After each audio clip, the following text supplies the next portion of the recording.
નીટની પરીક્ષા રદ થવા મામલે આમ આદમી પાર્ટી દ્વારા વિરોધ નોંધાવવામાં આવ્યો હતો।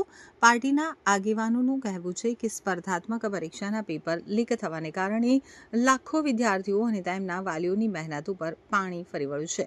ગત 3 મેના રોજ યોજાયેલી નીટ પરીક્ષા બાદ પેપર ફૂટ્યાના આક્ષેપો સામે આવ્યા હતા, જેને પગલે પરીક્ષા રદ કરવાની સ્થિતિ સર્જાઈ છે। આમ આદમી પાર્ટીએ આ સમગ્ર મામલે જવાબદારો સામે કડક પગલાં ભરવાની માંગ કરી છે, તો સાથે જ લાખો વિદ્યાર્થીઓના ભવિષ્ય સાથે ચેડા કરનાર તત્વોને ખુલ્લા પાડી અને તેમના વિરુદ્ધ કડક કાનૂની કાર્યવાહી કરવામાં આવે તેવી પણ માંગ ઉઠાવવામાં આવી છે। પાર્ટીએ જણાવ્યું કે વિદ્યાર્થીઓના ભવિષ્ય સાથે કોઈપણ પ્રકારની બેદરકારી સહન કરવામાં આવશે નહીં।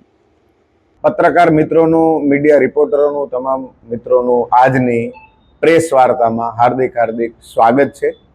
ગઈ તારીખ 3 મેના રોજ ભારત સરકાર દ્વારા નીટની પરીક્ષા લેવામાં આવી હતી। 22 લાખ જેટલા વિદ્યાર્થીઓએ આ પરીક્ષા ખૂબ જ હોંશે આપી હતી। આ પરીક્ષામાં માત્ર વિદ્યાર્થીઓની જ મહેનત નહીં, પણ એમના આખા પરિવારની ખૂબ જ મહેનત હતી। મહિનાઓ સુધી મહેનત કરી, પરિવારની સાથે સાથે કોચિંગ સ્ટાફની, એમના શિક્ષકોની મહેનત હતી। લાખો વિદ્યાર્થીઓએ આશા રાખેલી કે આ પરીક્ષા અમે આપીશું અને મેડિકલ ફિલ્ડમાં આગળ વધી અને ભારત દેશની અંદર હેલ્થ સર્વિસમાં, આરોગ્ય સેવામાં અમારું શ્રેષ્ઠતમ યોગદાન આપીશું। પરીક્ષા આપી, મહિનાઓની મહેનત બાદ પરીક્ષા આપી। પરીક્ષા આપ્યા પછી 2 દિવસ પહેલા એટલે કે ગઈકાલે એ ખબર પડી કે આ પેપર જે આપવામાં આવ્યું છે, પેપર તો પરીક્ષા આપ્યા પહેલા જ લીક થઈ ગયું હતું અને આ પરીક્ષાને સરકારે રદ કરી અને સીબીઆઈને એની તપાસ સોંપી। ત્યારે સવાલ એ થાય છે કે પરીક્ષાનું પેપર લીક કેમ થઈ જાય છે?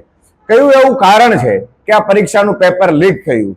ગુજરાતની અંદર છેલ્લા 7-8 વર્ષમાં 20 કરતાં વધારે પરીક્ષાઓના પેપર લીક થયા।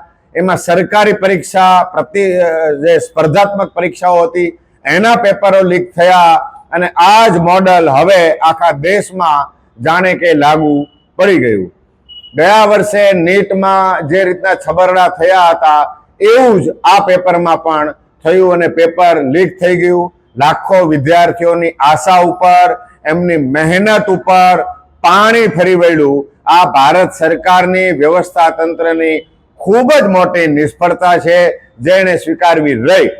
આ આખા ઘટનાક્રમમાં પેપર લીક કરવામાં જેમણે ભાગ ભજવ્યો છે એમની કડક તપાસ થાય અને એમને દાખલા રૂપી ખૂબ જ મોટી સજા આપવામાં આવે કે ભવિષ્યમાં કોઈ પણ પ્રકારની આવી ઘટના ક્યારેય બને નહીં અને વિદ્યાર્થીઓના હિત સાથે કોઈ પણ પ્રકારના છેડા ન થાય।